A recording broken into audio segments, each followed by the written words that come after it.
Praise the lord. Hallelujah, hallelujah, hallelujah. దేవుని నామానికి మహిమ కలుగును గాక. మీ అందరికీ నా ప్రేమపూర్వక వందనాలు. అందరికీ వందనాలు. బాగున్నారా? కృపయు సమాధానం మీకు కలుగును గాక. పునరుత్థాన దీవెనలు ఆశీర్వాదాలు మీకు మీ బిడ్డలకు మెండుగా కలుగును గాక. హల్లెలూయా.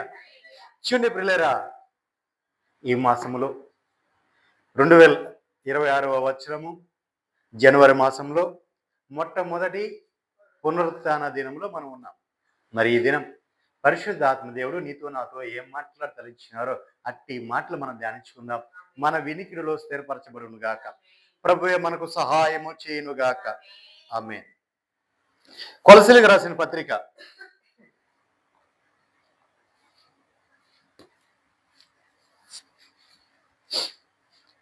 4వ అధ్యాయము 18వ వచనం ధ్యానించుకుందాం. పౌలను నేను స్వహస్తములతో నా వందనములు వ్రాయుచున్నాను, నా బంధకములను జ్ఞాపకము చేసుకునుడి, మీకు కృప తోడై ఉండునుగాక. ఆమేన్. చూడండి పిల్లారా, మనం ఇక్కడ చూసినట్లయితే కొలసి సంఘానికి అపోస్తలుడైన పౌలు గారు రాస్తూ, కొలసి సంఘానికి రాస్తూ చెప్తున్న మాట, పౌలను నేను నా స్వహస్తముతో నా సొంత చేత్తో నేను వ్రాయిచున్నా, నా వందనములు వ్రాయిచున్నాను. అంతేకాదు నా బంధకములను జ్ఞాపకము చేసుకొనుడి, కృప మీకు తోడై ఉండునుగాక. ఆయన చెప్పే మాటలో మనకు అర్థమైందంటే లవోదిక సంఘానికి తర్వాత చెప్పాడు ఆయన, దాన్ని కూడా మీరు ఈ పత్రికలు పంపించండి, ఈ పత్రికలు వారు కూడా చదవమని చెప్పండి, వారికి రాసిన పత్రిక కూడా మీరు చదవండి అని చెప్పి ఆయన చెప్పిన మాట ఏంటంటే నా బంధకములను జ్ఞాపకము చేసుకొనుడి అంటున్నారు. దేవునికి మహిమ కలుగుగా. పౌలయ్య యొక్క బంధకాలు జ్ఞాపకం చేసుకోమంటున్నారు. నా బంధకములను మీరు జ్ఞాపకము చేసుకొనుడి. దేవునికి మహిమ కలుగుగా. హల్లెలూయా. వాళ్ళు ఎక్కడైనా మర్చిపోతారేమో, లేకపోతే వారు గుర్తుండదేమో అనో, లేకపోతే వారు ఇంకా బలపడాలనోది, కానీ ఆయన ఒక మాట చెప్పారు, నా బంధకములను జ్ఞాపకము చేసుకొనుండి. దేవునికి మహిమ కలుగుగా. పౌలు గారు బంధకములు బంధించబడి ఉన్నారు. ఆ బంధించబడిన ఆ బంధకముని జ్ఞాపకం చేసుకోమని చెప్తున్నారు. ఒకవేళ చెప్పాలంటే ఆయన ప్రార్థన అడుగుతున్నాడు, వాళ్ళు ప్రార్థనా సహాయం అడుగుతున్నారు. బంధకములో నా బంధకములను జ్ఞాపకము చేసుకోండి అంటే మీ ప్రార్థనలో ఇదిగో నేను ఎందుకు బంధించబడ్డానో దీన్ని మీరు జ్ఞాపకం చేసుకోండి అని చెప్తున్నారు. దేవునికి మహిమ కలుగుగా. హల్లెలూయా. చూడండి ప్రియులారా, కొంచెం ముందుకు వెళ్దాం. ప్రసంగి గ్రంథం, మహాజ్ఞాని అయిన సొలొమోను రచించిన ప్రసంగి 7వ అధ్యాయం 24వ వచనం ధ్యానించుకుందాం. సత్యమైనది దూరముగాను. చూడండి, సత్యమైనది ఎప్పుడు దూరంగాను బహు లోతుగాను ఉంది. దాన్ని పరిశీలించగలిగిన వాడు ఎవరు? దాన్ని వివేచించడానికి, పరిశోధించడానికి, జ్ఞాన అభ్యాసము చేయటకై, సంగతుల యొక్క హేతువులను తెలుసుకొనుటకును, భక్తిహీనత బుద్ధిహీనత అనియు, బుద్ధిహీనత వెర్రితనం అనియు గ్రహించుకున్నటకును రూఢి చేసుకొని.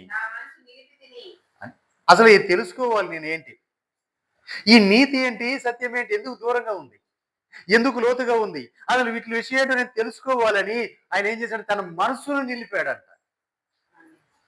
ఏం నిలిపాడండి? తన మనసు నిలిపిన వాటి మీద అసలు దీని లోతుని అధ్యయనం చేయాలి, అసలు తెలిసి దీన్ని తెలుసుకోవాలి, ఇదేంటి, దాని గురించి క్షుణ్ణంగా తెలుసుకోవాలి అని చెప్పి ఆయన మనసు పెట్టాడు. మహాజ్ఞాని అయిన సొలొమోను మనసు పెట్టాడు. ఆ మనసు పెట్టి దాన్ని అధ్యయనం చేయటం మొదలు పెట్టాడు. కింద వచ్చిన చూడండి, మరణము కంటే ఇవన్నీ ఆయన అధ్యయనం చేసుకుంటూ, ఇవన్నీ పరిశీలన చేసుకుంటూ, పరిశోధించుకుంటూ వెళ్తుంటే ఆయన కోటి కనపడింది. ఏంటంటే మరణము కంటే ఎక్కువగా దుఃఖాన్ని కలగజేసేది కనపడింది.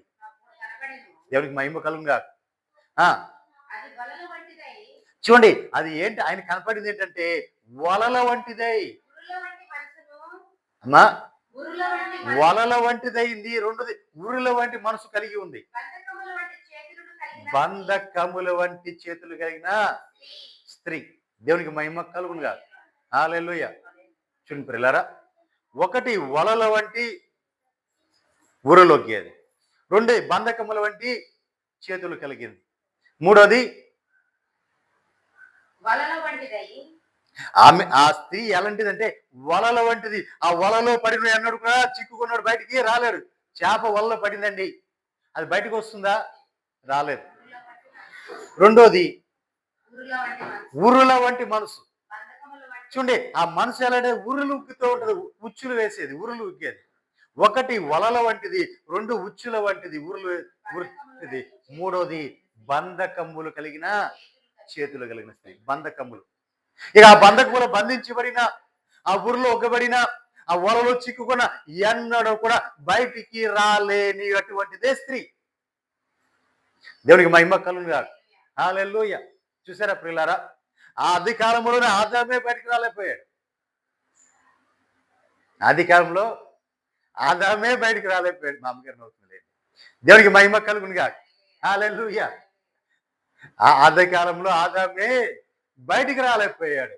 ఎందుకంటే ఆ స్త్రీని వదిలిపెట్టలేక, ఆ ఫలము తినకూడని ఫలం అని తెలిసినా కూడా ఫలాన్ని తినేసాడు.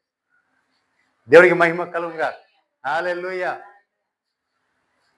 కానీ ప్రియులారా, ఆయన యోచన చేశాడు, మరణము కంటే దుఃఖం కలిగినది, అధికమైన దుఃఖం కలిగించేది ఒకటి ఉంది. అదేంటంటే ఏదో కాదు, స్త్రీయే. దేవునికి మహిమ కలుగునుగా. హల్లెలూయా. మరణము కంటే కూడా ఎక్కువగా దుఃఖాన్ని కలిగించేది ఏదో కాదు, స్త్రీయే. ఆ స్త్రీ గురించి చెప్తూ అన్నాడు, అది వలల వంటిది, అది ఉరుల వంటిది, అది బంధకముల వంటిది. దేవునికి మహిమ కలుగునుగా. హల్లెలూయా. నిజమే ప్రియులారా, ఆ స్త్రీ ఉచ్చులో పడకూడదు. దేవునికి మహిమ కలుగునుగా. హల్లెలూయా. దేవుని దృష్టికి చూడండి, ఆ స్త్రీ ఉచ్చులో పడకుండా ఉండేవారు ఎవరంటే దేవుని దృష్టికి మంచివారైన వారు దాన్ని తప్పించుకుందరు, గాని పాపాత్ములు దాని వలలో పట్టబడతారు. చూడండి పిల్లారా, మంచివారు, దేవుని యందు భయభక్తులు కలిగిన వారు, దేవుని యందు భయభక్తులు కలిగిన వారు, దేవుని దృష్టికి మంచివారుగానే ఎంచబడిన వారందరూ కూడా ఏం చేస్తారు అంటే ఆ ఊరిలోంచి, ఆ ఉచ్చులోంచి, ఆ వలలోంచి, ఆ బంధకంలోంచి తప్పించబడతారు. ఎందుకంటే దేవుని యొక్క ఏర్పాటు ఉంది. దేవునికి మహిమ కలుగునుగా. కానీ వారు కాకోకుండా పాపాత్ములు దాని వలన పట్టబడుతురు. దేవునికి మహిమ కలుగునుగా. పాపాత్ములు అయితే దాని వల్ల చిక్కిపోతారు. అదే దేవుని వల్ల కలిగిన వారైతే దాని నుంచి తప్పించుకుంటారు. దేవునికి మహిమ కలుగునుగా. ఎందుకంటే వారిలో దేవుని భయం ఉంటది. అయ్యో, ఇది జార స్త్రీ, ఇది పాపం చేసే స్త్రీ, ఇది వ్యభిచార స్త్రీ, ఇది లోకసరమైన స్త్రీ, దీనికి మనం దూరంగా ఉండాలి, దీన్ని మనం ముట్టకూడదు, దీన్ని మనం తాకూడదు, దీని వైపు మనం చూడకూడదు. దేవునికి మహిమ కలుగునుగా అని దానికి దూరంగా ఉంటారు. కానీ కుటుంబాలు పతనం అయిపోవడానికి కారణం అదే జారత్వం గల స్త్రీ. కొన్ని కుటుంబాలు నిర్వీర్యం పాడైపోతున్నాయండి, విచ్ఛిన్నం అయిపోతున్నాయి, బిడ్డలతో సహా రోడ్డు పడిపోతున్నారు. కారణం ఏంటి? స్త్రీ, జారత్వం కలిగిన స్త్రీ. దేవునికి మహిమ కలుగునుగా. దేవుని యందు భయం కలిగిన వారు దాని జోలికి వెళ్ళరు, ఆ పాపం జోలికి వెళ్ళరు, ఆ లోకం జోలికి వెళ్ళరు, ఆ వ్యభిచార స్త్రీ దగ్గరికి వెళ్ళరు. అదేం చేస్తుంది? వల వేస్తుంది, ఉరి పడుతూ ఉచ్చులో బిగిస్తుంది. మూడోది బంధకంలో బంధకంలో నిన్ను బంధించేస్తుంది. ఎక్కడి నుంచి నువ్వు వెళ్ళలేవు.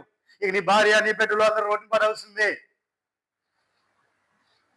నీ దగ్గర ఉన్నవన్నీ లాక్కుని నిన్ను ఏమీ లేనివాడుగా చేసి విడిచిపెట్టేదాకా నిన్ను వదిలిపెట్టదు. దేవునికి మహిమ కలుగునుగా. హల్లెలూయా. చాలా మంది గురించి రాయబడింది బైబిల్లో. కానీ నేను ఒక అతని గురించి చెప్తాను. సంసోను. సంసోను అలాగే దెలీలా ఉచ్చులో చిక్కుపడ్డాడు. ఆ వలలో బంధించబడ్డాడు. ఆ బంధకంలో ఇరుక్కుపోయాడు. ఆఖరికి తన ఏమైంది? తన జీవితం ఏమైపోయింది? సమస్తం నాశనం అయిపోయింది. తన మీద దేవుని యొక్క ఏర్పాటు ఏంటి? ఫిలిష్తీయుల నుంచి ఇశ్రాయేలును రక్షించడం. దేవునికి మహిమ కలుగునుగాక. ఫిలిష్తీయుల నుంచి ఆ కాలంలో ఫిలిష్తీయులకి ఇశ్రాయేలుకి తరచుగా యుద్ధాలు జరుగుతుంటాయి. అలాంటప్పుడు వీళ్ళు ఏమీ చేయలేకుండా ఇశ్రాయేలు ఓడిపోతుండేవారు. కానీ ఒక ఏర్పాటుగా కారణ జన్ముడిగా సంసోను ఈ లోకానికి తీసుకుని వచ్చాడు దేవుడు. తన తల్లితో చెప్పాడు, అమ్మా నీ బిడ్డను నేను ఇందుకోసం నియమించాను కాబట్టి నీ బిడ్డ ఎలాగ పెరగాలి? ఎలా పెరగాలి? ఎలా? ప్రతిష్ఠలో సమర్పణలో పెరగాలి. ప్రతిష్ఠలో సమర్పణలో పెరగాలి. దాని మీద కత్తిరి వేయకూడదు. తన ఏది కూడా ముట్టకూడదు. అపవిత్రమైనది ఏది ముట్టకూడదు. తాకూడదు. చచ్చిన దాన్ని శవం కూడా ముట్టకూడదు. అది అపవిత్రం అయిపోతాడు. కాబట్టి నీ ఒక నియమంలో ఒక క్రమంలో పెంచేతాన్ని అని చెప్పి దేవుడు ఎలా పెంచాలో ఏం చేయాలో అమ్మకు చెప్పించాడు. మరి ఆమె ఏం చేసింది? నా బిడ్డకు చెప్పడమే కాదు, అసలు నేనే ఆశ్రయించాలి అని చెప్పి ఆవిడే సమర్పణలోకి వచ్చి మాదిరిగా చూపించింది. తల్లే మాదిరిగా చూపించింది. బిడ్డని ఎలా పెంచుకుంటూ వచ్చింది. ఏమేమి తినకూడదని చెప్పాడు అవి ఆమె తినలేదు. ఏం ముట్టకూడదని చెప్పాడు అవి ముట్టలేదు. ఏం చేయకూడదని చెప్పాడు అవి ఆమె చేయలే. అంత వైరికంలో, అంత ప్రశ్నలు, అంత సమర్పణలో బిడ్డను పెంచుకుంటూ వచ్చింది. దేవునికి మహిమ కలుగునుగా. మరి ఎదిగి పెద్దవాడైన తర్వాత యెహోవా ఆత్మ సంసోను రేపగా ఇశ్రాయేలు విడుదల కోసమై ఫిలిష్తీయుల మీద యుద్ధం చేశాను. ఫిలిష్తీయుల మీదకి వెళ్ళి దండెత్తి వచ్చాడండి. యుద్ధం చేసేవాడు. ఎలాగండి? పచ్చి గాడిద దవడ ఎముకతో పట్టుకొని 400 మందిని హతమార్చాడు. దేవునికి మహిమ కలుగునుగా. సామాన్యుడేం కాదండి, మహాబలశాలి. సింహాన్ని మేక పిల్లని చీల్చినట్టు చీల్చి పడేశాడు. దేవునికి మహిమ కలుగునుగా. హల్లెలూయా. సంసోను పేరు చెప్తేనే గడగల్లాడిపోయారు. ఎవరో? ఫిలిష్తీయుల సర్దారులు, అధికారులు. దేవునికి మహిమ కలుగునుగా. అలాంటిది అది వీడిని ఎలా చంపాలి? ఏం చేయాలి? వీడి నుంచి మనం ఎలాగా రక్షించబడాలి? వీడిని ఎలా మన నుంచి విడిపించేది ఏంటి? వీడి నుంచి మనం ఎలా విడిపొందాలి?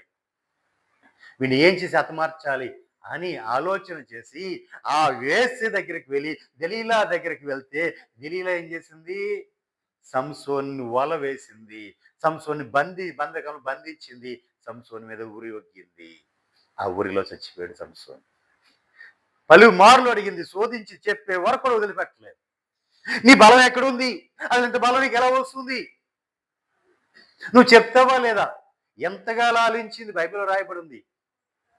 ఒళ్ళో తల పట్టుకొని చక్కగా లాలించు బాగా చేసి ఇది చేసుకుంటూ వచ్చి ఆఖరికి ఆ ఒళ్ళో తల పెట్టుకుని వాడు నిద్రపోతుంటే వాళ్ళు వచ్చి ఆ తల వెంట్రుకలన్నీ గుండు కొరికేసారు. ఆ వెంట్రుకలన్నీ తీసేసిన తర్వాత తన బలం అయిపోయింది. లేచి ఇదిగో ఫిలిష్తీయులు నీ మీదకి వచ్చారు లే అందంతే. అనంగానే మనోడు లేచి ఇలా అన్నాడు. ఏముంది అక్కడ? అంతా పోయింది. దేవుని ఆత్మతను వదిలిపెట్టి వెళ్ళిపోయింది. దేవునికి మహిమ కలుగునుగా. ఏం చేశారు? బంధించి గుడ్లు పీకేసి ఎద్దుకు బదులుగా గాన తిప్పించి అంత దీనస్థితికి తీసుకుని వచ్చారు. ఎలాంటి బలద్యుడు అండి! ఎలాంటి బలద్యుడు! ఎంత పేరు పొంచిన వాడు! ఒక సమర్పణ పరిష్ట వైరాగ్యం అదంతా ఎక్కడ తప్పిపోయింది? ఒక స్త్రీ విషయంలో. ఆ స్త్రీ విషయంలో అటువైపు వెళ్ళకూడదని తెలిసి అక్కడికి వెళ్ళాడు. ఆమెను మోహించాడు. ఆమెతో ఉన్నాడు. అక్కడ హతమైపోయాడు. దేవుని రావాల్సిన మహిమ అక్కడ రాలేదు. అతను వలన దేవునికి రావాల్సిన మహిమ. ఎందుకంటే అతను కారణ జన్ముడిగా జీవించాడు దేవుడు. ఇదిగో ఆ కాలంలో ఫిలిష్తీయుల నుంచి విడిపించడానికి అతన్ని పుట్టించారు. కానీ తన జీవితం పతనం చేసుకున్నాడు. కారణం ఎవరు? ఒక్క స్త్రీ. దేవునికి మహిమ కలుగునుగా. హల్లెలూయా. కానీ కింద వచ్చానికి రండమ్మా. 27 సంగతుల హేతువు ఏమైనది కనుగొనుటకై నేను ఆయా కార్యములు తలంచి చూడగా ఇది నాకు కనపడేనని ప్రసంగిన నేను చెప్పుచున్నాను. అయితే నేను తరచి చూసినాను, నాకు కనబడినది ఒక్కటి ఉంది. ఆయన ఎంత ఎదిగినా ఆయన కనపడినది ఒకే ఒకటి ఉందంట. అదేదనగా చూడే 1000 మంది పురుషులలో నేను ఒక్కడిని చూసిన అలాంటి దాన్ని. అంత 1000 మంది స్త్రీలలో ఒక్కరిని కూడా చూడలేదు. జాగ్రత్త ప్రియులారా, 1000 మంది పురుషుల్లో అలా వరలు ఉచ్చి ముగ్గులు వేసి అలా ఇచ్చేసేవాళ్ళు ఒక్కడన్నా కనపడ్డాడు. 1000 మంది పురుషులు ఒక్కడ కనపడ్డాడు. కానీ 1000 మంది స్త్రీలను చూసినా 1000 మందిలో ఒక్కళ్ళు కూడా కనపడలేదు. ఏం కనపడలా? వలలు వేయకుండా, ఉరులు వేయకుండా, ఉచ్చులు వేయకుండా, ఆ బుద్ధి లేకుండా ఉండేవాళ్ళు ఒక్కరు కూడా ఆయన కనపడలేదంట. దేవునికి మహిమ కలుగుగా. హల్లెలూయా. ఎంత దారుణమైన పరిస్థితి అండి, ఎంత దుఃఖకరమైన పరిస్థితి. అదే అంటున్నాడు, ఇదిగో దుఃఖము కంటే అధిక రోదన వేదన కలిగించే ఒక సంభవం ఉంది. అదేంటంటే ఇదే. ఏంటిది? స్త్రీ. దేవునికి మహిమ కలుగుగా. హల్లెలూయా. ఏంటంటే స్త్రీ. ఆ స్త్రీ వలలు ఊపుతుంది, ఉచ్చులు వేస్తుంది, ఉరులొగుతుంది. కాబట్టి ఆ బంధకాలలో మీరు ఉండకుండా ఉండాలని దేవుడు చెప్తున్నాడు. దేవుడు ఏర్పరిచినవాడు అంటే ఆయన ఏర్పాటు కోసం ప్రభువా ప్రార్థన చేయాలి. అయ్యా ఇదిగో నా భాగస్వామి ఎవరు, నాకు దయచేయి, నాకు బయలుపరచు, నన్ను అటువైపు నడిపించు. ఎవరు బిడ్డలారా ఆలకించండి. నా భాగస్వామి ఎవరు? దేవుని అడగండి, ప్రార్థన చేయండి. అంటే నీకు రాబోయే భర్త కానీ భార్య కానీ ఎవరై ఉండాలి? దేవుని అడగాలి. దేవుడు నీకు సిద్ధపరచాలి. దేవుడు సిద్ధపరిస్తే నీవు భార్య వలన గంత అవుతావు. జ్ఞానవంతురాలైన స్త్రీ తన ఇల్లు చక్క పెట్టుకుంటుంది. అలా ఉంటది. అన్ని విషయాల్లో కూడా సమాధానంగా వెళ్ళిపోతావు. అన్ని విషయాల్లో వర్ధిల్లుతూ ఉంటావు. నువ్వు ఆశీర్వదించబడతావు. అంతకంతకు వర్ధిల్లుతూనే ఉంటావు. పేరు ప్రఖ్యాతలు వస్తాయి. నువ్వు పట్నపు పెద్దలతో కలిసి కూర్చుంటావు. నీకు అంత గౌరవం వస్తుంది, అంత పేరు వస్తుంది. కారణం ఏంటి? దేవుడిచ్చే ఆ స్త్రీ. దేవుడికి మహిమ కలుగుగా. హల్లెలూయా. అన్ని విషయాల్లో యోగ్యురాలైన స్త్రీ, గుణవతైన స్త్రీ కావాలని ప్రార్థన చేయండి. అలాగే పురుషులు కూడా యోగ్యుడై ఉండాలి, గుణవంతుడై ఉండాలి, మంచివాడై ఉండాలి, నన్ను బాగా చూసుకునేవాడై ఉండాలి. అన్ని విషయాల్లో కూడా నాకు తోడై ఉండేవాడు, ప్రమాణం చేసినట్లుగా నాకు తోడై ఉండే భర్తగా నీవే సిద్ధపరిచి నాకు ఇవ్వయ్యా అని ఏం చేయాలి? దేవుడికి ప్రార్థన చేసుకోవాలి. దేవుడికి మహిమ కలుగుగా. హల్లెలూయా. రండి బాబు బని. హల్లెలూయా. చూడండి ప్రియులారా, ప్రతి విషయంలోనూ మనము దేవుని ఏర్పాటు, దేవుని చిత్తము కనిపెట్టి మనం వెళ్ళాలి. ముందుకు వెళ్తే ఆ కుటుంబము మీ భార్య భర్తలే కాదు, మీ బిడ్డల తరతరాలు కూడా వర్ధిల్లుతుంది. దేవునికి మహిమ కలుగుగా. హల్లెలూయా. ఇస్సాకు, రిబ్కా. ఇస్సాకుకి అబ్రహాం ఒక నా కుమారుడికి భార్యను తీసుకుని రమ్మని పంపించాడు. ఎలియాజరు వెళ్ళాడు. ఎలియాజరు వెళ్ళిన తర్వాత ఆయన ముందు ప్రార్థన చేశాడు, కనిపెట్టాడు. ప్రభా నీ చిత్తం ఏమైనదో, అసలు నా యజమానుడి యొక్క కుమారుడికి నీవు ఎవరిని సిద్ధపరిచావో ఆ బిడ్డను నాకు ముందు నా యుద్ధకే నడిపించు అని చెప్పి అక్కడే నిలబడ్డాడు. అదే మధ్యాహ్న కాల సమయం ముందు ఆమె కడవనెత్తుకొని పరిగెత్తుకుంటూ వచ్చింది చిన్న సాయంకాలపు వేళ. దేవునికి మహిమ కలుగుగా. అది మనసులో ఏదని ప్రభుకి ఏది చెప్పాడు అదే చేసింది. నేను తాగడానికి నాకు నా దానికి నీళ్ళు ఏమని అడుగుతా, కానీ నా ఒంట్లు కూడా నీళ్ళు పోస్తానని చెప్పాలి. ఈ మాట ఎవరితో? దేవుడితో పలికాడు.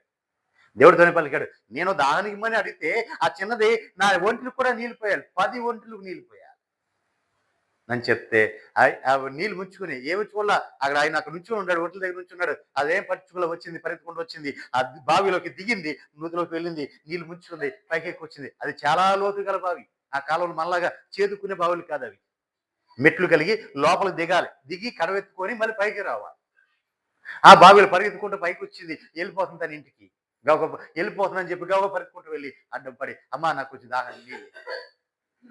ఆ నీళ్ళు ఎలా వంపి కడవ వంపి తీసింది, ఇక భుజం పెట్టుకుంది, నీళ్ళు వంపుతానే ఉంది. అప్పుడు చూసింది, నీ మందలకు కూడా నేను నీళ్లు చేది పోస్తా, ఆ ఒంట్లు కూడా నువ్వు తాగయ్యా, కడుపు నిండా తాగు, నీ మందలకు కూడా దాహం నేను తెలుస్తానంది. దేవునికి మహిమ కలుగునుగా. వేల మందికి ఆశ్వాదకరమైన తల్లిగా మారిపోయింది. హల్లెలూయా. అది దేవుని సిద్ధపాటు, దేవుడి ఏర్పాటు. అది అది కనుగొనాలి ప్రియులారా. మీ బిడ్డలకు కూడా ఆ విధంగా కనుగొనండి. దేవునికి మహిమ కలుగునుగా. జార స్త్రీ వైపు మీరు వెళ్ళనివద్దు, పర స్త్రీ వైపు వెళ్ళనివద్దు, మన పాపంలోకి వెళ్ళనివద్దు, వ్యభిచారిగా మారడానికి ఒప్పుకోవద్దు. ఎందుకంటే అక్కడ బంధకములు ఉన్నాయి, అక్కడ ఊరులు ఉన్నాయి, అక్కడ సంఖ్యలు ఉన్నాయి. కాబట్టి అటువైపు వెళ్ళనివద్దు. కుటుంబాలు పతనం అయిపోతున్నాయి, నాశనం అయిపోతున్నాయంటే కారణం అదే. దేవునికి మహిమ కలుగునుగా. హల్లెలూయా. కాబట్టి అటువైపు మీరు వెళ్ళనివద్దు, మీ బిడ్డలను అటువైపు వెళ్ళనివద్దు. మీ బిడ్డలకు నేర్పించండి, క్రమం నేర్పించండి. దేవుని సన్నిధిలో ప్రార్థన చేయి, ఇదిగో యోగ్యమైన భార్య నీకు దొరుకుతుంది, ఇదిగో దేవుని సన్నిధిలో ప్రార్థన చేయి, మంచి భర్త, యోగ్యుడైన భర్త నీకు దొరుకుతాడు. అది నేర్పించండి. దేవునికి మహిమ కలుగునుగా. హల్లెలూయా. కింద వచ్చినకి రండి. ఇది ఒకటి మాత్రం నేను కనుగొంటిని, ఏమనగా చూడండి చూడండి ప్రియులారా, దేవుడు నరులను యథార్థవంతులుగానే పుట్టించాడు. అంటే మంచివారుగా, నీతిమంతులుగానే పుట్టించాడు ఆయన. కానీ వారు వివిధమైన తంత్రములు కల్పించుకున్నారు. ఎవరో మనుషులే. మనుషులు ఏం చేస్తారు? వివిధమైన తంత్రాలు. ఆయన పుట్టించినప్పుడు అందరినీ మంచిగానే పుట్టించాడు, యథార్థవంతులుగా, నీతివంతులుగా, పరిశుద్ధులుగానే పుట్టించాడు. కానీ మనుషులు ఏం చేస్తారంటే వాళ్ళ తంత్రములను, వాళ్ళు యథార్థను విడిచిపెట్టి తంత్రగొంటులుగా మారిపోయారు, మంత్రగొంటులుగా మారిపోయారు. ఎదటి వాడిని ఏ విధంగా నాశనం చేయాలి, ఎదటి వాడిని ఏ విధంగా పాడు చేయాలి, ఎదటి వారు ఏ విధంగా సంతోషం ఉంటే వాళ్ళ కుటుంబాన్ని పతనము చేయాలి, ఇవే. దేవునికి మహిమ కలుగునుగా. హల్లెలూయా. పిల్లారా, ఆయన అది కనుగొన్నాడంట. ఏది? ముందుగానేమో స్త్రీని కనుక్కున్నాడు, రెండోది ఏం కనుక్కున్నాడు? మనుషులను యథార్థవంతులుగా పుట్టించాడు, కానీ వారు తంత్రములు గలవారిగా మారిపోయారు. వారు ఎలా మారిపోయారు? తంత్రములు కలిగిన వారిగా మారిపోయారు. దేవునికి మహిమ కలుగునుగా. కింద వచ్చిన దేవునికి మహిమ కలుగునుగా. హల్లెలూయా.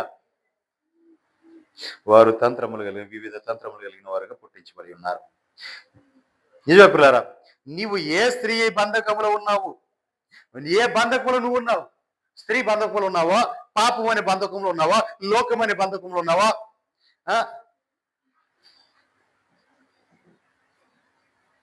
నువ్వు మత్తు అనే బంధకములు ఉన్నావా? ఏ బంధకములు ఉన్నావు? లేదా జోదం అనే బంధకములు ఉన్నావా? లేదా దుర్వ్యసనాలు అంటే మాదక ద్రవ్యాలు, మత్తు పదార్థాలని వాటిలో వ్యసనంగా బంధకములు ఉన్నావా? ఏ బంధకములు ఉన్నావు? నువ్వు ఏ బంధకములు ఉన్నావో నాకు తెలియదు.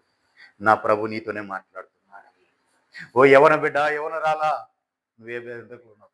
ఓ చెల్లి, ఓ అక్క, నువ్వే బంధకములు ఉన్నావు నాకు తెలియదు. కానీ నా ప్రభు మాట్లాడుతున్నాడు నీతోనే. నువ్వే బంధకములు ఉన్నా ఆ బంధకం నుంచి నా ప్రభు విడిపించడానికి సిద్ధంగా ఉన్నాడు. దేవునికి మహిమ కలుగును. ఇవన్నీ కూడా అపవాది నీ మీద వలలు వేసి, అపవాది నీ చుట్టూ కూడా ఉచ్చులు పన్ని నిన్ను వారి హస్తంతో బంధించి వేస్తున్నాడు. అంటే నీకు దాన్ని చూపిస్తున్నాడు, ఆకర్షణీయంగా చూపిస్తున్నాడు. అందంగా ఉంది ఈ అమ్మాయి, ఇది చూడు, ఈ అమ్మాయిని చూడు అంటున్నాడు. నువ్వు అటువైపు చూస్తున్నాడు, ఆకర్షించడంతో పాపంలో వెళ్ళిపోతున్నావు. నీ వయసు తగినట్లుగా నీలో హెచ్చలకు పుట్టిస్తున్నాడు, అదిగో దాన్ని చూడు అంటున్నాడు, అటువైపు వెళ్ళిపోతున్నావు, పాపంలోకి వెళ్ళిపోతున్నావు, బంధకములు బంధించబడుతున్నావు. అది ఏ బంధకమో? ధనం అనే బంధకమా? వ్యామోహం అనే బంధకమా? ఏ బంధకం? భక్తిహీనత, లోకానుసరమైన బంధకమా? నువ్వు ఏ బంధకంలో బంధించబడ్డావు? దేవునికి మహిమ కలుగునుగా. కానీ ఆ బంధకంలోంచి విడిపించబడాలని నా ప్రభు కోరుకుంటున్నాడు. దేవునికి మహిమ కలుగునుగా. నీవు దేనికైతే లొంగిపోయావు, దేనికైతే నువ్వు నిన్ను అప్పగించేసుకున్నావో దాని నుంచి నిన్ను తిరిగి స్వతంత్రుడుగా నా ప్రభు చేయాలని ఆశపడుతున్నాడు. దేవునికి మహిమ కలుగునుగా. హల్లెలూయా. ఎందుకంటే ఆయన నేను అంతగా ప్రేమిస్తున్నాడు. ఆ పాపంలోంచి, లోకంలోంచి, మళ్ళీ నుంచి, మచ్చలోంచి, ఆ నిత్యమైన ఆ బ్రతుకుని విడిపించి నేను తీసుకుని వచ్చి మరిపడి నేను శుద్ధీకరించి, పవిత్రపరిచి, పరిశుద్ధపరిచి ఆయన పక్కనే నిలబెట్టుకోవడానికి, ఆయనతో పాటు సరి సమంగా నేను నిలబెట్టుకోవడానికి ఆయన ఈ రోజున నీతో మాట్లాడుతున్నారు. దేవునికి మహిమ కలుగునుగా. హల్లెలూయా, హల్లెలూయా. నువ్వు ఏ దాస్యపు కాడి కింద ఉన్నావో ఆ కాడిని విరగొట్టడానికి నా ప్రభు సిద్ధంగా ఉన్నారు. నువ్వు ఏ బంధకం అనబడినా ఆ దాస్యపు కాడి కింద ఉన్నావు, నా ప్రభు దాన్ని విడిపించి నిన్ను పరిశుద్ధపరిచి, పవిత్రపరిచి, మరిపడి నిన్ను గనురాలుగా చేయబోతున్నాడు, గనుడుగా చేయబోతున్నాడు. నిన్ను నీ కుటుంబాన్ని మరిపడి ఆయన కట్టి ఆశీర్వదించబడబోతున్నాడు. దేవునికి మహిమ కలుగునుగా. హల్లెలూయా. యెషయా పుస్తకం 28వ అధ్యాయం 22వ వచనం.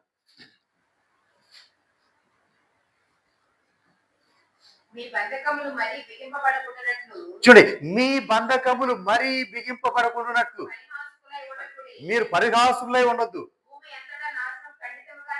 భూమి అంతటా కూడా నాశనము ఖండితంగా నియమించబడి ఉన్నది.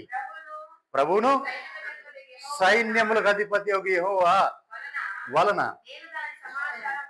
నేను దాని సమాచారం. దేవునికి మహిమ కలుగునుగా. ఎవరు ప్రకటిస్తున్నారు? ప్రవక్త ప్రకటిస్తున్నాడు.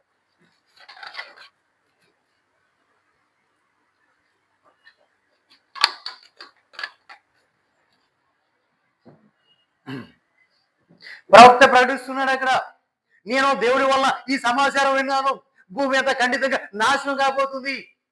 ఇంకా ఏంటి ఊరి కట్టుకుని ఊరేద్దాం అనుకోవద్దు, అయిపోయింది. ఉట్టి కట్టుకుని ఊరేయవద్దు, అయిపోయింది, సమయం అయిపోయింది. ఆయన ఖండితంగా నాశనం చేయబోతున్నాడు భూమిని. అంటే ఆయన రాకడా సిద్ధం అయిపోయింది. ఇక ఎంతకాలం ఉంటామో తెలీదు, ఎన్ని దినాలు ఉంటామో తెలీదు, ఎన్ని క్షణాలు ఉంటామో కూడా నాకు తెలియదు. ఈ క్షణమే రావచ్చేమో. దేవునికి మహిమ కలుగునుగా. హల్లెలూయా. ఈ క్షణం ఇలా మనం మాట్లాడుకుంటుండే, ఆయన సరిగా మనం ఆరాధన చేసుకుంటుండే, ఈ క్షణమైన రావచ్చేమో. ఆ గడియ మనకు తెలియదు. దేవునికి మహిమ కలుగునుగా. కాబట్టి మీ బంధకములు మరీ బిగింపబడకుండా పరిహాసులుగా ఉండకూడదు. పరిహాసం, చాలా మంది పరిహాసం చేస్తుంటారు. ప్రభు వస్తాడా అంటలే, చూద్దాంలే, ఇప్పుడు నుంచి అటే చెప్తున్నారు కదా, వస్తాడంట. మా చిన్నప్పటి నుంచి మేము అదే మాట వింటున్నాం, మా తాత ముత్తాతల నుంచి అదే మాట విన్నాం, ఆయన రావట్లా అని అంటూ ఉంటారు, పరిహాసం చేస్తూ ఉంటారు. అలా మీరు పరిహాసాలుగా ఉండొద్దు. నిత్యము కూడా భూమి అంతటా నాశనము ఖండితముగా నియమింపబడింది. దేవునికి మహిమ కలుగునుగా. ఖండితంగా నియమించబడింది. నాశనం అయిపోతుంది భూమి, ఏముండదు. భూమి ఆకాశాలు గతించిపోతాయి. అవి ఎలా అయిపోతుంటే చాప చుట్టినట్టు చుట్టబడిపోతాయి. అంటే కరిగిపోతాయి, కరిగిపోతాయి. ఏం కూడా మన కంటికి కనపడవు. దేవునికి మహిమ కలుగునుగా. హల్లెలూయా. ఎందుకంటే నీ గురించి, నా గురించి భూమి ఆకాశాలను సాక్షిగా పెట్టాడు. దేవుడు ఏం చేశాడండి? భూమి ఆకాశాలను సాక్షిగా పెట్టాడు. భూమి ఆలకించుము, ఆకాశమా చెవియకు, భూమి ఆలకించుము. ప్రతి దానికి సాక్ష్యం వాళ్ళే. ఎవరో? భూమి ఆకాశాలు సాక్షి. నువ్వు చేసే ప్రతి పనికి కూడా. దేవునికి మహిమ కలుగునుగా. నువ్వు నీతి పని చేస్తున్నావా, అపవిత్రమైన పని చేస్తున్నావా, ప్రతి దానికి కూడా సాక్ష్యం ఎవరు? భూమి ఆకాశాలు. ఆ నాశనకర దినం వచ్చినప్పుడు దేవుడు ఏం చేస్తాడంటే భూమి ఆకాశాన్ని పిలుస్తాడు. భూమి ఆకాశాన్ని పిలిచి నిలబెట్టి మాట్లాడుతున్నప్పుడు ఆ వెంటరానికి, ఆయనకు వచ్చిన కోపానికి ఏమవుతుందంటే అవి లయమైపోతాయి. దేవునికి మహిమ కలుగునుగా. హల్లెలూయా. కాబట్టి ప్రియులారా, మనమంతా కూడా ఎలా ఉండాలి? బంధకములు మరీ బిగింపబడకుండానట్లు మనం ఉండాలి. మన బంధకాలు, ఏ బంధకాలు అయితే మనం ఉచ్చులు అయితే దేంట్లో చిక్కుపడ్డామో అవి మరీ బిగించుకోకూడదు మనకి. దేవునికి మహిమ కలుగునుగా. హల్లెలూయా. ఆ బిగుసుకునే కొద్దిగా ఏమవుతుంది? ఇప్పుడు ఒక మాట చెప్దామండి. ఏదైనా ఒక తాడు బిగుసుకుంది, ఇప్పుడు నాకే తాడు బిగుసుకుంది అనుకుందాం. ఇప్పుడు ఏమైపోతుంది? అది బిగుసుకునే కొద్దిగా కొంచెం లూజ్ ఉంది, పర్లేదు అనుకుంటాం. ఇంకా టైట్ అయిపోయింది, ఏమవుతుంది? చచ్చిపోతుంది, మరణం. అంటే బంధకాలు బిగించబడిన వారు మరణానికి వెళ్ళిపోతారు. కాబట్టి ఆ బంధకాలు మరీ బిగియకుండా చూసుకోమన్నాడు. అంటే మీరు దాంట్లోకి వెళ్ళిపోయి మరణంలోకి వెళ్ళకోకుండా మిమ్మల్ని మీరు కాపాడుకోవాలి, సరి చేసుకోవాలి. నానా కొంచెం బాగా సౌండ్ చేయమ్మా, వెనక్కి కూర్చో. దేవునికి మహిమ కలుగునుగా. హల్లెలూయా.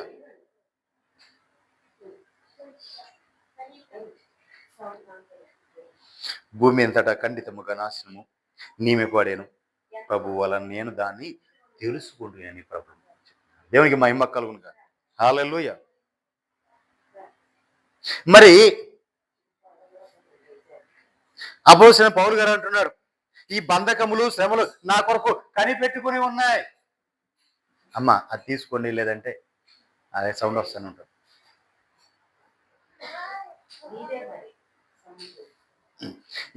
అపోస్తలుడైన పౌలు గారు ఏమంటున్నాడు, బంధకములు శ్రమలు నా కోసము కనిపెట్టుకుని ఉన్నాయి. బంధకములు శ్రమలు ఆయన కోసం అంట. మా ఇటు చూడాలి, ఇటు ఆయన ఇచ్చేయండి, అది ఇచ్చేయండి అమ్మా, ఇచ్చేయండి. బంధకములు శ్రమలు నా కోసము కనిపెట్టుకుని అంటున్నాడు. నా కోసం కనిపెట్టుకుని ఉన్నాయి అంటున్నాడు. మరి ఇప్పటి వరకు మనం చదువుకున్న బంధకాలు ఇవి వేరు, కానీ ఇప్పుడు చెప్పబోయే బంధకం వేరు. ఈయన కోసం ఎందుకు కనిపెట్టుకున్నాయి బంధకాలను, ఆ శ్రమలు? అపోస్తలుల కార్యాలు 20వ అధ్యాయం 22వ వచనం. ఇదిగో నేనిప్పుడు చూడి, నేనిప్పుడు ఆత్మయందు బంధింపబడిన వాడనై యెరూషలేముకు వెళ్ళొచ్చున్నాను.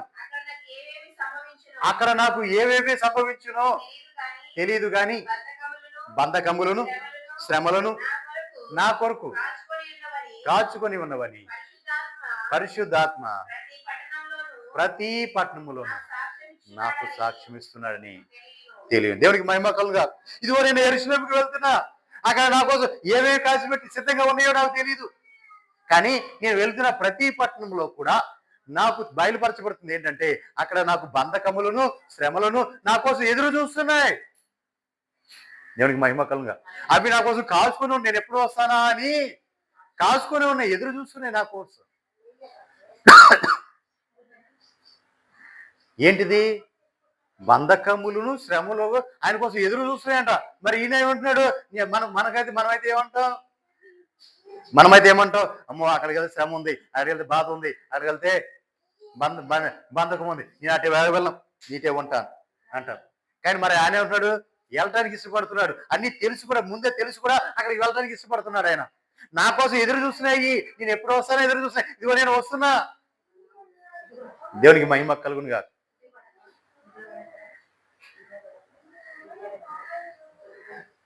దేవునికి మహిమ కలుగును గాక.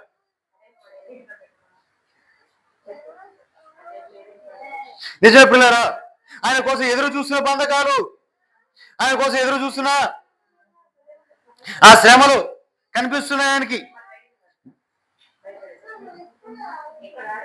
ఎక్కడికి వెళ్ళినా పరిశుద్ధాత్మ ప్రతి పట్టణం కూడా ఆయన సాక్ష్యం ఇస్తుంది. పరిశుద్ధాత్మ ఆయన సాక్ష్యం ఇస్తుంది. ఇదిగో నీకోసం నువ్వు యెరూషలేము వెళ్ళు, యెరూషలేములో ఇదిగో నీకోసం ఎదురు చూస్తున్నా, నువ్వు అక్కడికి వెళ్ళాలి. దేవునికి మహిమ కలుగును గాక. హల్లెలూయా. 24 వచనం. అయితే దేవుని కృపా సువార్తను గూర్చి సాక్ష్యమిచ్చుట ఎందు, చదవండి అమ్మా ఎవరైనా చదవండి.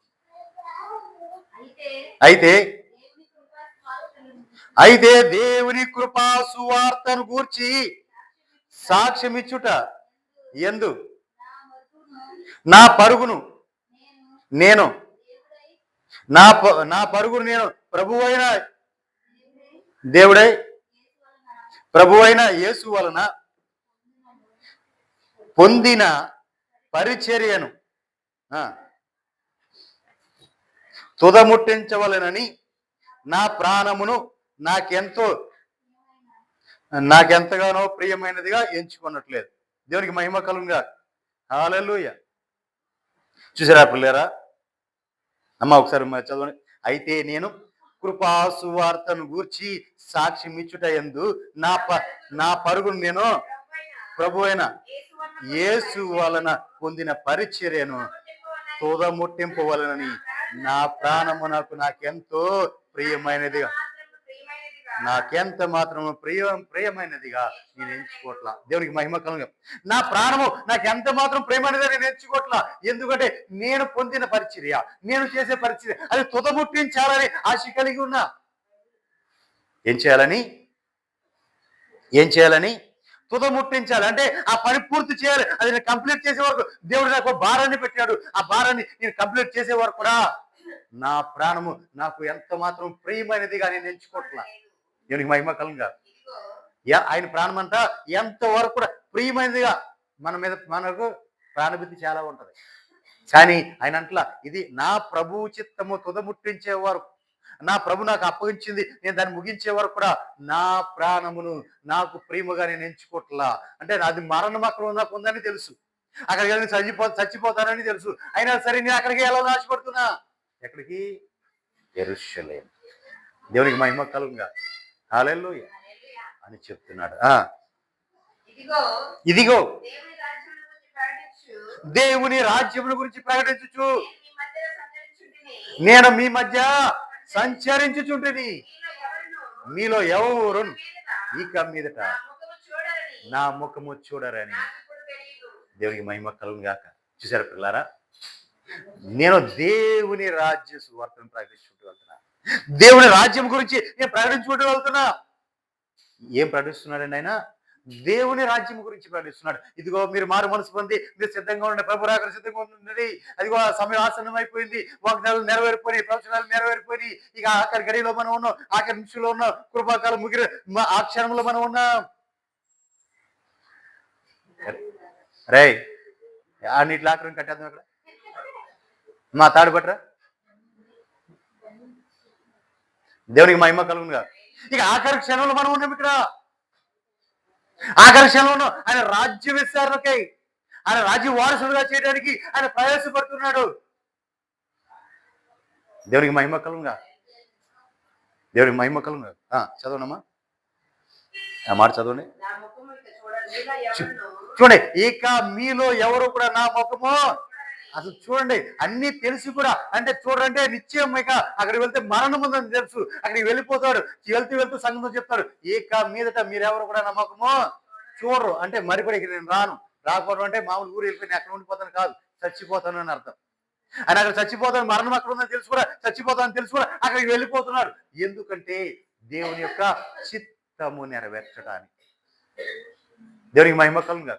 దేవుని యొక్క చిత్తము నెరవేర్పది దేవుడు అదే నియమించాడు. అక్కడికి వెళ్తే నువ్వు చచ్చిపోవాలి, నువ్వు అక్కడికి వెళ్ళి చచ్చిపోవాలి, అది నియమించాడు.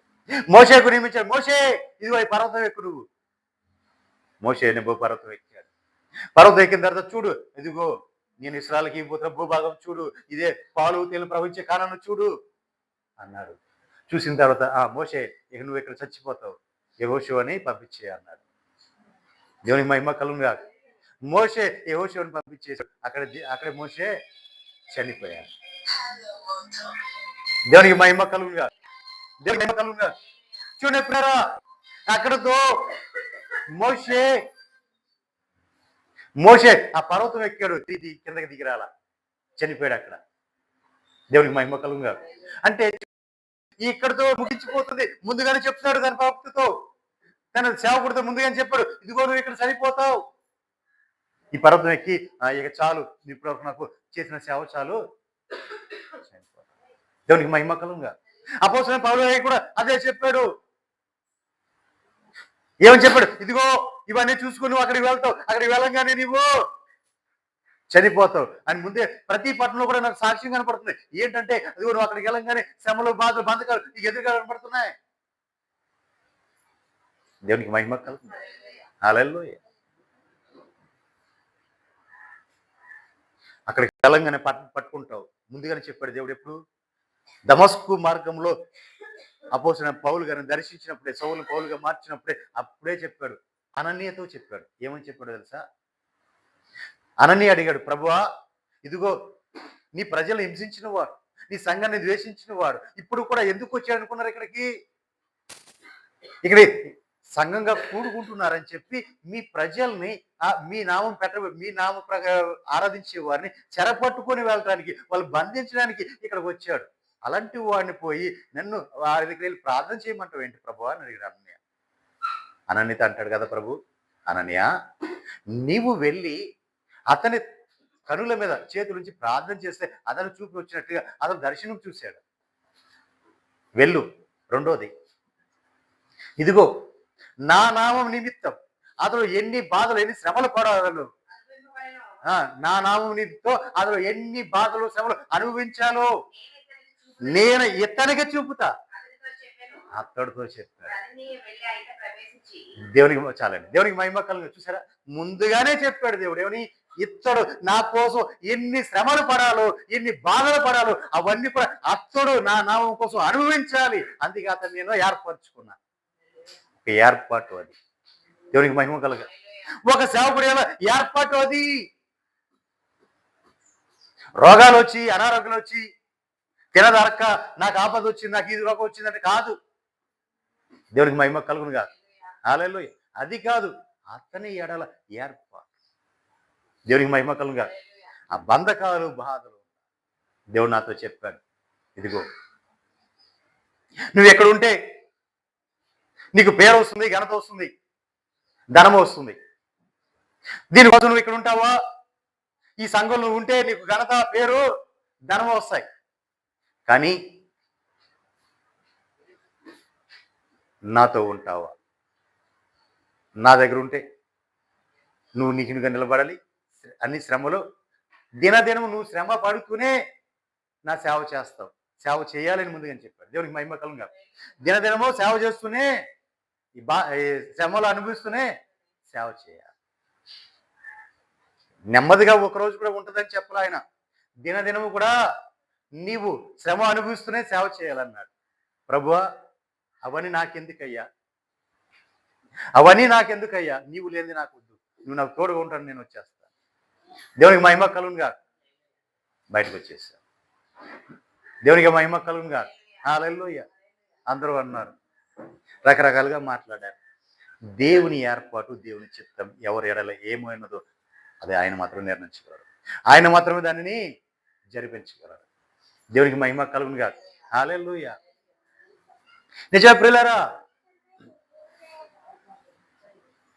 దినదినము శ్రమ పొందుతూనే నువ్వు నా పని చేయాలి.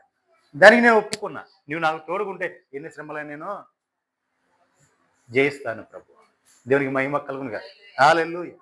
ఈ రోజు కూడా ఆయన మనల్ని అలాగే అన్నిటి నుంచి విడిపించుకుని నడిపించుకుని తీసుకున్నారు. దేవునికి మహిమ కలుగునుగా.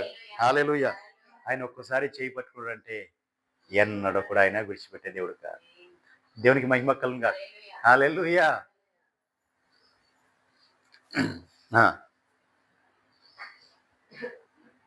ఎంతవరకు నేను దాన్ని ప్రియమైనదిగా ఎంచుకోనలేదు. దేవునికి మహిమ కలుగు. తన ప్రాణము తనకు ఎంత మాత్రం ప్రియమైనదిగా ఎంచుకోలేదండి.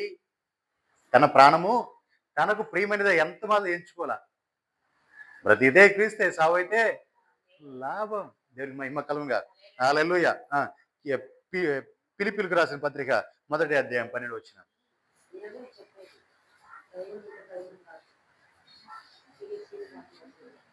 చూడండి అమ్మా, మీ బైబిల్లో ఉంటాయి, చూడండి.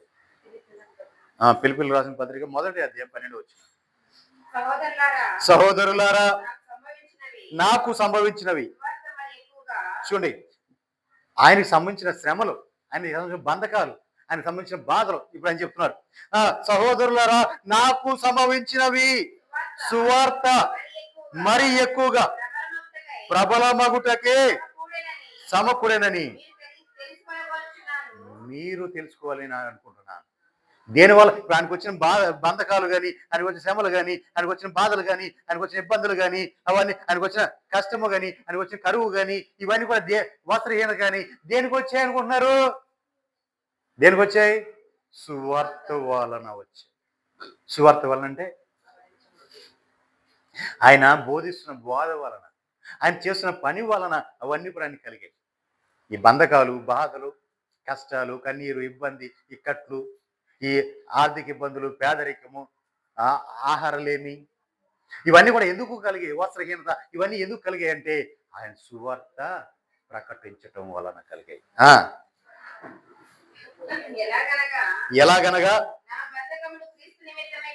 అది వచ్చేసారా, నా బంధకములు క్రీస్తు నిమిత్తమే కలిగినవని.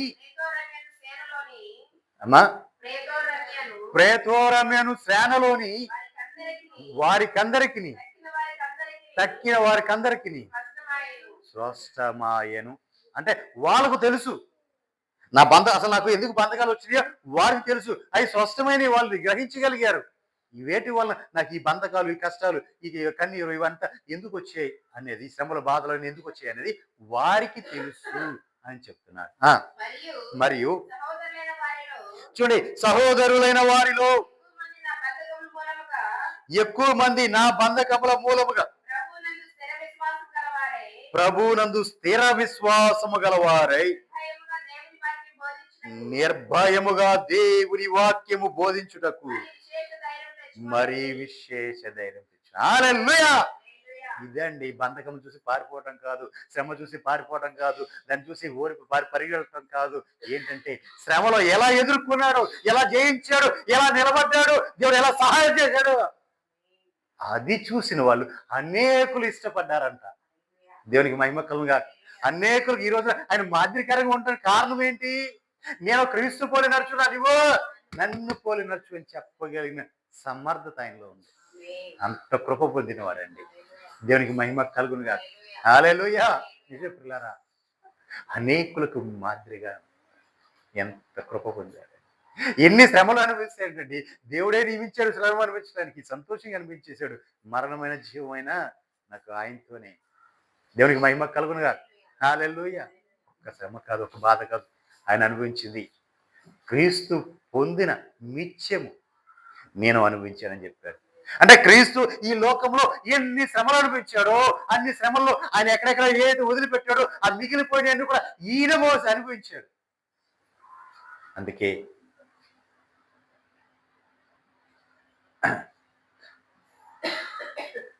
క్రీస్తు తర్వాత క్రీస్తు అని క్రొత్త నిబంధనలో పిలువబడ్డాడు. దేవునికి మహిమ కలుగుగా. ఏంటండి? క్రీస్తు తర్వాత క్రీస్తు. దేవునికి మహిమ కలుగుగా. క్రీస్తు తర్వాత క్రీస్తు అని పిలువబడ్డాడండి. కొత్త నిబంధనలో అన్ని శ్రమలు, అన్ని బాధలు అనిపించాడు కాబట్టి అంతమందిని కూడా ఆయన వైపు తిప్పుకోగలిగాడంటే, అంతమందిని మార్చి, అంతమంది కూడా మేము కూడా ఇలా రోషంగా జీవించాలి, ప్రభు కోసం రోషంగా పనిచేయాలి. ఆయన చూసుకుంటూ వీళ్ళు ఆ విశ్వాసములు, ఆయన చూసుకుంటూ ఆ విశ్వాసములు ఆయన పట్టుకున్నది వీళ్ళు కూడా చేత పట్టుకొని అంత రోషంగా ప్రకటిస్తూ శ్రమలు ఎదుర్కొంటూ అంత విజయాన్ని పొందారంటే కారణము అపోస్తలుడైన పౌలు గారు. దేవునికి మహిమ కలుగుగా. కింద వచ్చిన విశ్వాసం. ఏ విశ్వాసం పట్టుకోవాలి? స్థిర విశ్వాసము గలవారే ఉన్నారు. చూడండి, స్థిర విశ్వాసంలో ఉండే స్థిర విశ్వాసం, స్థిరంగా విశ్వాసము ఉన్న దేవుని విశ్వాసం ఉంటే స్థిరంగా ఉండిపోవాలి. అటు ఇటుగా మారకూడదు. లేకపోతే ఆ అమ్మ చెప్పింది, ఈ అమ్మ చెప్పింది, అయ్యే చెప్పాడు, ఈ అయ్య చెప్పాడు అని చెప్పి అక్కడ చెప్పాడు, ఇక్కడ చెప్పాడు, మనం మారకూడదు. మనకున్న విశ్వాసము స్థిర విశ్వాసమై ఉండాలి. మన విశ్వాసం ఎంత స్థిరంగా ఉంటుందో దేవుడు అంత శక్తినిస్తాడు. స్థిర విశ్వాసం ఉండాలి. దేవునికి మహిమ కలుగుగా.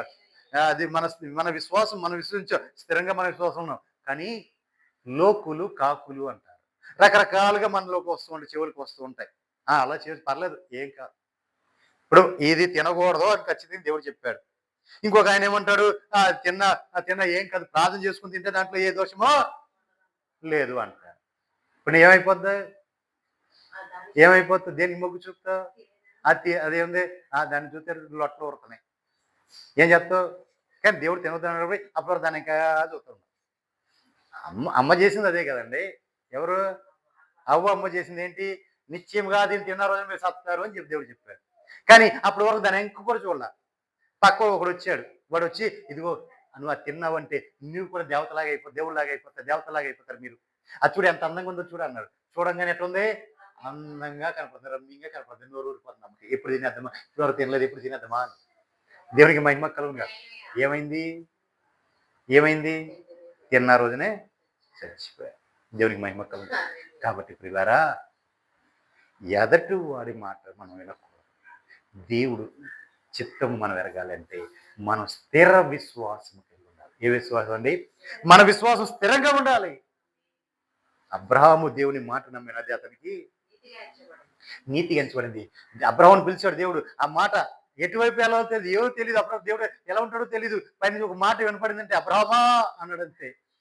ఇదిగో నువ్వు వెళ్ళు, వాళ్ళందరూ కానాను దేశానికి నువ్వు వెళ్ళిపో, నీకు నువ్వు బిడ్డలకు శ్వాసం ఇస్తా అన్నాడు. కానాను దేశం ఎక్కడ ఉందో తెలియదు, ఎటువైపు వెళ్ళాలో తెలియదు, తూర్పు పక్క వెళ్ళాలా, ఉత్తర పక్క వెళ్ళాలా, దక్షిణ వైపు వెళ్ళాలా, ఎటువైపు వెళ్ళాలో తెలియదు. అయినా సరే వెళ్ళే కొందుగా అబ్రాహాముని నడిపించుకుంటూ వెళ్ళిపోయింది దేవుడే. దేవునికి మహిమ కలుగుగా. అబ్రాహాము ఎటువైపు వెళ్ళాలో తెలియకుండా వెళ్ళిపోయాడు ఆ ప్రాంతానికి. ఎక్కడికి? దేవుడు ఏ దేశం అయితే ఇస్తా అన్నాడో ఆ దేశానికి ఎటు వెళ్ళాలో చెప్పలా. ఇప్పుడు రంగంపేటకు రావాలంటే ఎటు దారులు ఉన్నాయి? బలవే ఉంది, ఇటు ఇటు విజయరాయి ఉంది. ఇప్పుడు ఈ 2 దారులోంచే రావాలి. ఇంకేటి నుంచి వస్తామా? ఇది మనకు తెలుసు ఈ 2 దారులు. అంటే దాని అర్థం ఏంటంటే తూర్పు, పడమర, ఉత్తరం, దక్షిణం. ఈ 4 దిక్కులు. అబ్రహ్మ నువ్వు ఈ దిక్కులో తూర్పు దిక్కు వెళ్ళిపో, లేదా ఉత్తరం దక్షిణ దిక్కులోకి వెళ్ళిపో, లేదా పడమర దిక్కులోకి వెళ్ళిపో అని చెప్పలా దేవుడు. లేదా ఆ దారం టైలు ఈ దారం టైలు చెప్పలా. ఏం చెప్పాడు? నేను నీకు ఇవ్వబోతున్న దేశానికి రా, నిన్ను ఆస్వాదిస్తాను అన్నాడు. ఇప్పుడు ఏ దిక్కు వెళ్ళాలో తెలియదు, ఎటువైపు వెళ్ళాలో తెలియదు, ఏ దారో తెలియదు. అయినా సరే అబ్రహాం అక్కడికి వెళ్ళిపోయిన కారణం ఏంటి? దేవుడే అతనికి తోడుగుండి నడిపించు తీసుకెళ్ళి. దేవునికి మహిమ కలుగుగా. హల్లెలూయా. అది దేవుని కృప. ఒక్కసారి కనుక మనం విశ్వాసంలో నిలబడితే, అందుకే అన్నాడు ఏమని? నీ విశ్వాసంతో పలికితే పర్వతమైన ఎత్తి సముద్రంలో పరవేయబడుతుంది. ఓ జెరుబ్బాబెలు అడ్డగించి పడుతున్న ఏ పాటి దానిపై నువ్వు సదును భూమిగా మార్చబడదుగా అని ఒకే ఒక్క మాట పలికాడు. రాత్రికి రాత్రే తారుమారైపోయింది. దేవునికి మహిమ కలుగుగా. రాత్రే తారుమారు రాజే మారిపోయాడు. అంతే, ప్రభుత్వం మారిపోయింది. దేవునికి మహిమ కలుగుగా. ఒక్క రాత్రిలోనే మొత్తం తారుమారు అయిపోయింది. దేవునికి మహిమ కలుగుగా. అది విశ్వాసం. ఆ విశ్వాసం కలిగి ఉంటే నా ప్రభు నీ జీవితంలో కార్యములు చేయడానికి ఆయన సిద్ధంగా ఉన్నారు. దేవునికి మహిమ కలుగుగా. హల్లెలూయా. నిర్భయముగా దేవుని వాక్యమును బోధించుట మరి విశేష ధైర్యము తెచ్చుకొని. దేవునికి మహిమ కలుగుగా. నిర్భయంగా ధైర్యంగా దేవుని వాక్యాన్ని బోధించడానికి మరీ విశేషముగా వాళ్ళు ధైర్యం తెచ్చుకున్నారు. ధైర్యం ఏంటి? ఎవరో ఒకరి నుంచి రావాలి ధైర్యం. ఎవరో నిలబడతారు దేవుడు, వాళ్ళ నుంచి ధైర్యం పొందుకోవాలి. అందరూ పారిపోయినా సరే గిద్యోను ఏం చేశాడు? సాటికి నుంచొని దులుపుతూ ఉన్నాడు. ఏంటి? ధాన్యం. ఫిలిస్తీన్లు వచ్చి వాళ్ళ ధాన్యాలు అన్ని దోసుకుని పోతుంటే తింటగా ఆహారం లేకుండా వాళ్ళు దోసుకుపోతున్నారు పంటలన్నీ. చిన్న ఆధారం చేసుకున్నాడు. అక్కడ ఏం చేస్తున్నాడు?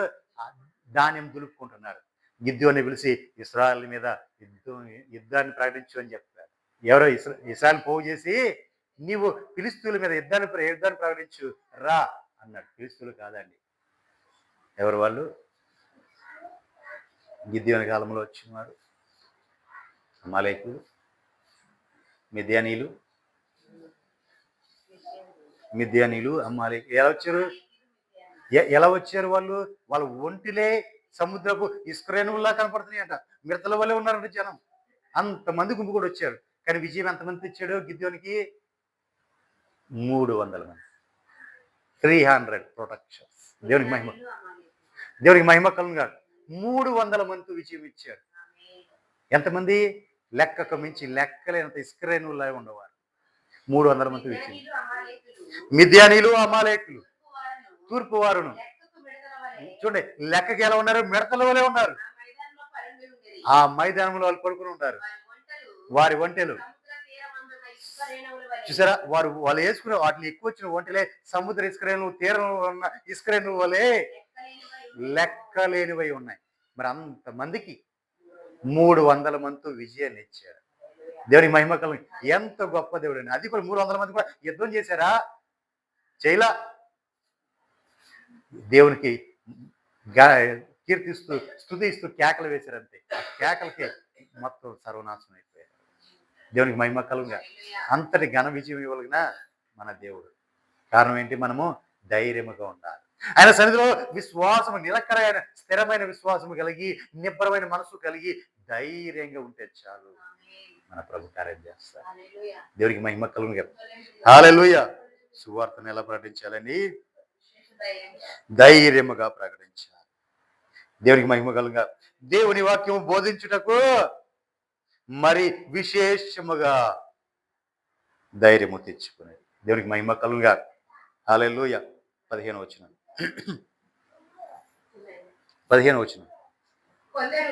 కొందరు చూడండి, ఇక్కడ ఈయన ధైర్యంగా బోధిస్తున్నాడు. ఈయన చూసిన వారు చాలా మంది రోషంతో బోధించారు. కానీ వాళ్ళలో కూడా కొంతమంది ఉన్నారు. వాళ్ళు ఎలా బోధించారంటే అసూయ చేత. ఇదిగో వీడు చూడు ఎలా చెప్తున్నాడో చూడు, వీడు చూడు ఎలా జనాలు చెప్తున్నాడో చూడు, వీడు ఏంటి ఇలా చేస్తున్నాడు, వాడి మీద అసూయతో, పౌలయ్య మీద అసూయతో బోధించే సేవకులు కూడా ఉన్నారు. దేవునికి మహిమ కలుగుగా. అసూయ చేతను కలహ గొడవల బుద్ధి, అసూయ చేతను కలహ బుద్ధి చేతను మరి కొందరు మంచి బుద్ధి చేతను క్రీస్తును ప్రకటించుచున్నారు. అయినా సరే నేను సంతోషంగానే ఉన్నా. నా మీద తిరుగుబాటు చేసిన, నన్ను అసూయపడినా, నన్ను ద్వేషించిన, నేను సంతోషంగా ఉన్నా. ఎందుకని? దేవుని యొక్క పని జరుగుతుంది కాబట్టి.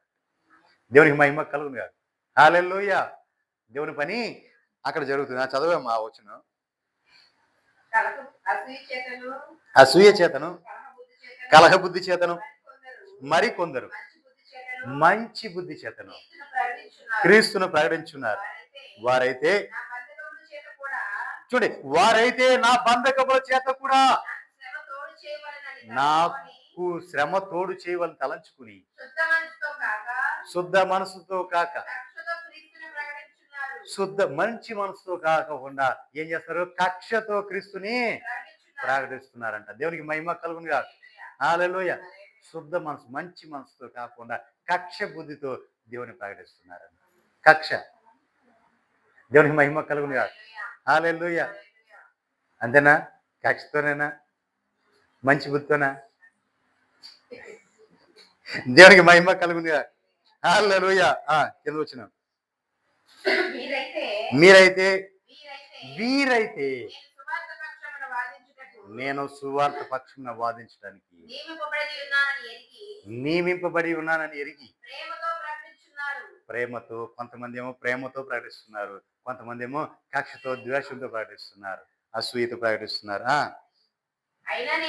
అయిననేమి మిష చేతనే గాని సత్యము చేతనే గాని ఏ విధము చేతనైనా క్రీస్తు ప్రకటింపబడుచున్నాడు. హల్లెలూయా. అందుకు నేను సంతోషిస్తున్నాడు. ఆడు కోపంతోనే ప్రకటించినాయి, ఏ విధంగా ప్రకటించినాయి, దేవుని ప్రకటిస్తున్నాడు కాబట్టి నేను సంతోషిస్తున్నా. దేవునికి మహిమ కలుగుగా. నేను ఈర్ష్యపడను, నేను అసూయపడను. నాకెందుకు? దేవునికి మహిమ కలుగుగా. ఎందుకంటే దేవుడి చిత్తం అక్కడ నెరవేర్చబడాలి. దేవునికి మహిమ కలుగుగా. దేవుడి చిత్తం నెరవేర్చబడాలి. ఇంకా 10 మంది సేవకులు వచ్చినా రాని ఊరికి సంతోషం. దేవునికి మహిమ కలుగుగా. ఎందుకంటే నేను అసూయపడను, నేను కలహపడను. ఎందుకంటే దేవుని చిత్తం ఎవరి ఎడల ఏ చిత్తమైనదో, ఎవరు ఏ చేతికి అప్పగించబడాలో, ఎవరు ఎక్కడ నిలబడాలో, ఎవరి ద్వారా సిద్ధపరచబడాలో అది ఆయన చిత్తం. దేవునికి మహిమ కలుగుగా. కాబట్టి నేనెందుకు మధ్యలో అసూయపడాలి? నేనెందుకు ఈర్ష్యపడాలి? నేనెందుకు దేవుడికి విరోధంగా చేసి దేవుడికి దూరం ఎందుకు అవ్వాలి? దేవుడికి మహిమ కలుగుగా. హల్లెలూయా. ఎక్కడికి వెళ్ళినా నేను ప్రభు సన్నిధికి నడిపించుడు ఉంటే సంతోషం. ఎందుకంటే ప్రభు ఆయన అదే చెప్పాడు, ఏమని? దేవుని రాజ్య సువార్త ప్రకటించాలి. ఆయన రాజ్యం రాబోతుంది, ఆ రాజ్యం నువ్వు చేరుకోవాలి, పరలోక రాజ్యం నువ్వు చేరుకోవాలి. ఆ విషయం ప్రకటించాలి. దేవునికి మహిమ కలుగుగా. హల్లెలూయా.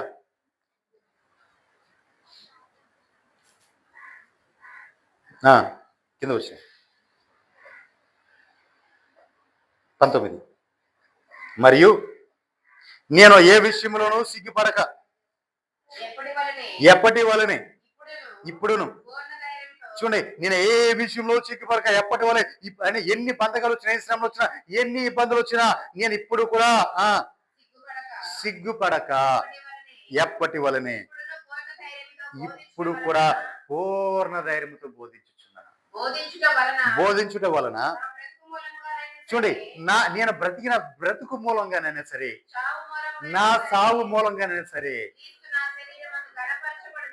క్రీస్తు నా శరీరమందు ఘనపరచబడునని నేను మిగుల ఆశతో ఎదురు చూస్తూ నా నిరీక్షణ ప్రకారముగా మీ ప్రార్థన వలన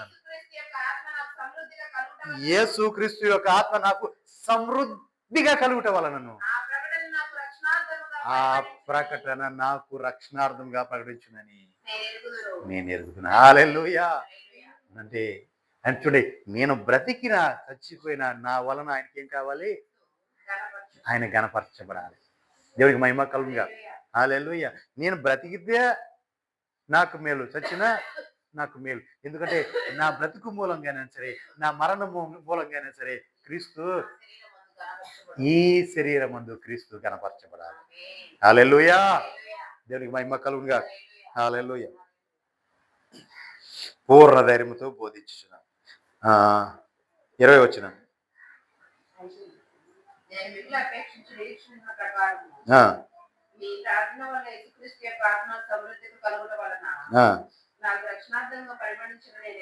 దేవునికి మహిమ కలుగునుగా. 21. చూడి, ఎందుకంటే నా మట్టుకైతే క్రీస్తే, చావైతే నాకు లాభం. చూడండి, నా మట్టుకైతే క్రీస్తే. అమ్మా ఒక్కసారి అయిపోయింది, ముగిచ్చేస్తున్నా. ఇది చూడండి, నా మట్టు నేను అనుకునేది ఏంటంటే నా మట్టుకైతే క్రీస్తే, చావైతే నాకు లాభం. నేను బ్రతికితే క్రీస్తు కోసం బ్రతుకుతా, చచ్చిపోతే క్రీస్తు ఘనత కోసం చచ్చిపోతా. నాకు ఏదైనా ఒకటే అని చెప్తుంది. దేవునికి మహిమ కలుగునుగా. హల్లెలూయా. నేను బ్రతికితే క్రీస్తు కోసం బ్రతుకుతా, చచ్చిపోతే అది నాకు లాభం. ఎందుకంటే తొందరగా ప్రభు దగ్గరికి వెళ్ళిపోతా. నేను చచ్చిపోతే ప్రభు దగ్గరికి వెళ్ళిపోతా, బ్రతుకుంటే క్రీస్తు నామాన్ని మహిమపరుస్తూ ఆయన ఘనపరుస్తూ బ్రతికేస్తా. దేవునికి మహిమ కలుగునుగా. ఆఖరిగా 22వ వచనం చూడమ్మా. 22వ వచనం. ఆయనను చూడండి, శరీరముతో నేను జీవించుటయే నాకున్న పనికి ఫల సాధనమైన ఎడల నేను ఏమి కోరుకుందునో నాకు తోచట్లా. అర్థమైందా అమ్మా? ఇటు చూడ, అర్థమైందా? ఏమర్థమైంది చెప్పాలి. ఏమర్థమైంది చెప్పాలి. ఆ మాట చదివి మీకు అర్థమైంది చెప్పండి. ఆఖరి 22 వచ్చింది చూడండి. నువ్వు ఆగమ్మా, ఒకసారి వాళ్ళు చదవండి. ఒకసారి చదవండమ్మా. ఆ మాట ఏమర్థమైంది చూద్దాం.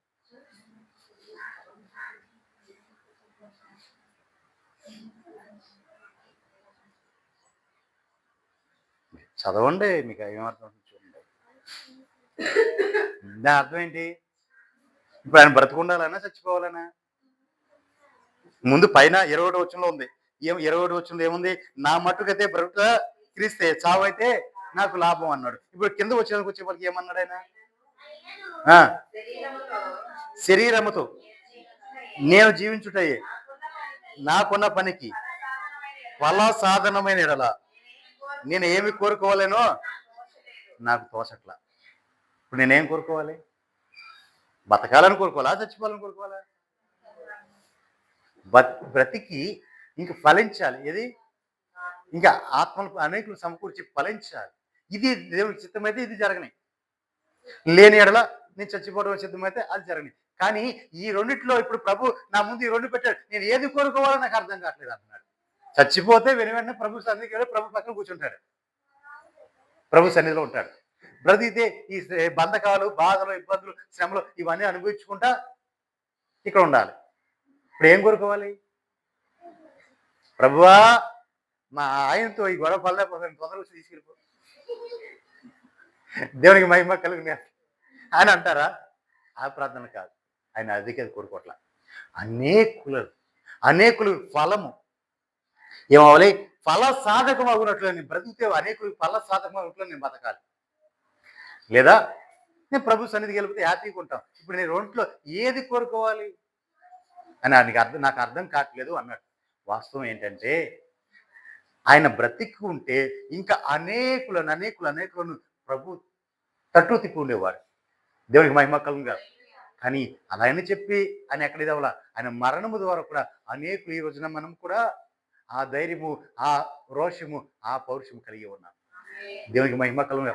ఆయన ఎలా ప్రకటించాడు, ఎలా మాట్లాడాడు, ఎలా నిలబడ్డాడు, ఎలా కష్టపడ్డాడు, ఆ బంధకాల నుంచి ఎలా తెంచబడ్డాడు, ఆ ఊరులు బంధకాలు ఆయన్ని ఎలా ఎదుర్కొన్నాయో, వాటి నుంచి ఎలా జయం పొందాడో అవన్నీ కూడా మనం లేఖనంలో ఆయన పొందుపరిచి ఇచ్చాడు.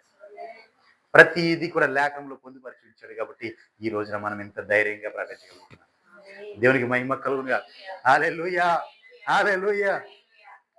ఆయన యొక్క లేఖనాల్లో ఎంతో ఘోరభావమైన ఎంతో ఉన్నాయి, విలువైన ఎంతో మర్మోత్తమైన ఎంతో ఉన్నాయి. ఈ రోజున ఆయన లేఖనాలు లేకపోతే మన భారతదేశంలోని చాలా మంది చాలా విధాలుగా సువార్తను తప్పుపట్టేవారు. చాలా విధాలుగా స్వార్థం సపోర్ట్ వాళ్ళు. ప్రతి విషయం కూడా మెలకు ఎక్కడ అంటే ఆయనే దాంట్లో నుంచి బయట తీసాడు. దేవునికి మహిమ కలుగును గాక. హల్లెలూయా. కాబట్టి ప్రియులారా, ఆయన ఏమన్నాడు అంటే, పౌలను నేను స్వహస్తములతో నా వందనములు వాయిచున్నాను. నా బంధకములను జ్ఞాపకము చేసుకోడి, కృప మీకు తోడై ఉండునుగాక.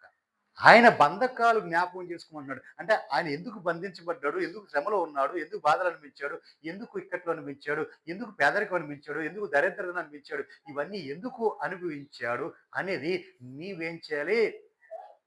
జ్ఞాపకం చేసుకోవాలి. జ్ఞాపకం తెచ్చుకొని నీవు కూడా తర్వాత ఆయన ఏమన్నాడు? నా కోసం జీవ కిరీటము ఉంచబడి ఉన్నది, అదిగో దానికోసం నేను ప్రయాస. మరి నీ కోసం కూడా నువ్వు అలా ప్రయాసపడితే నీ కోసం కూడా నా ప్రభు రెడీగా పెట్టుకొని ఉంటాడు జీవ కిరీటం. రా నా కుమారుడా, నా కుమార్తె, ఇదిగో నీ కోసమే సిద్ధపరిచి. దేవునికి మహిమ కలుగు. ఆ కిరీటం పెట్టి హత్తుకుంటాడు ఆయన. హత్తుకోవటమే కాదు, తన కుడి పాసంలో కూర్చోబెట్టుకొని, నా కుమారుడే, ఇప్పటివరకు నువ్వు నా కోసం శ్రమపడ్డావు కదా, నా కోసం బాధ అనిపించావు కదా, ఇదిగో నా పోలికలో నా రూపంలో నిన్ను నేను మార్చాను. చూడు, నువ్వు నేను ఒకేలాగను, చూడు, చూసుకో, ఇదో చూడు, నాకు నీకేమైనా తేడా ఉందా? ఏమీ లేదు. ఇద్దరము సరిసమంగా ఆ కృపనివ్వటం కోసం ఈ శ్రమలు పెడుతూ ఉంటాడు. దేవునికి మహిమ కలుగుగా. కాబట్టి ప్రియులారా, మనము కూడా బంధకములు, ఏ బంధకములు బంధించబడుతున్నామో, ఏ బంధకములు మనం ఉన్నామో ఆ బంధకములు గుర్తు ఎరిగి మనము జీవించాలి. దేవునికి మహిమ కలుగుగా. ఆ బంధకములు మనం బంధించబడటమే కాదు, ఉరిలోగిస్తారు అనేకమైన వస్తాయి, కానీ వాటి నుంచి మనం విడిపించుకోవాలంటే మనం విడిపించుకోవాలి. మనం విడిపించగలిగిన వాడు ఒకే ఒక ఆయన ఉన్నాడు. ఆయనే ప్రభువైన యేసుక్రీస్తు వారు.